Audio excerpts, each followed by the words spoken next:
कहबो न कहनी डेराए लगलू अपना मरद से काहे घबराए लगलू। ए जा बोला ना कुछ कहबो न कहनी डेराए लगलू अपना मरद से काहे घबराए लगलू। देलू दिया बुताई काहे पगलू अनहरिया। सुनो बहुत उठे दादा कोमल के भितरिया बहुत उठे दादा कोमल के भितरिया। दवाई लिया दिखा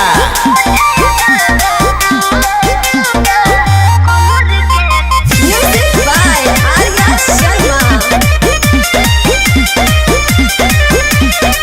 अब नहीं प्रिया कब तोरा बात में दिल सिखाए तू तो पहले ही रात में। काहे उदास कोई लेलू तू मन हो तू हो रानी हम दिल के धड़कन हो। सब झूठ बोलता नहीं लोग। आजा अब नहीं प्रिया कब तोरा बात में दिल सिखाए तू तो पहले ही रात में। काहे उदास कोई लेलू तू मन हो तू हो रानी हम दिल के धड़कन हो।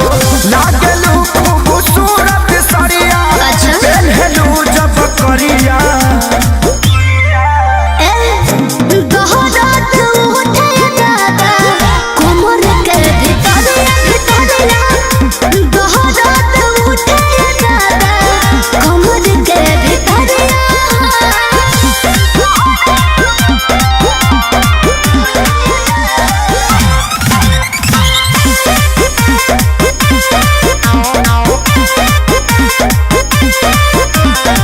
कोमल बदन हमारो नियन गाल हो कैले प्रकाश बाड़ो तो वैसन हाल हो।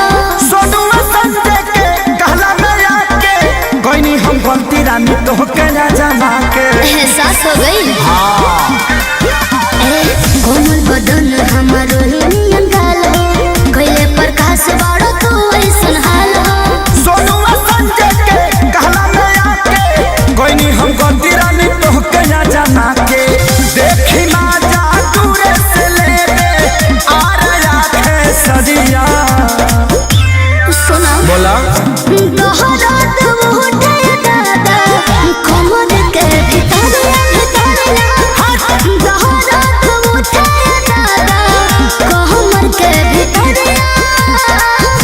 चोर धइले बकारे।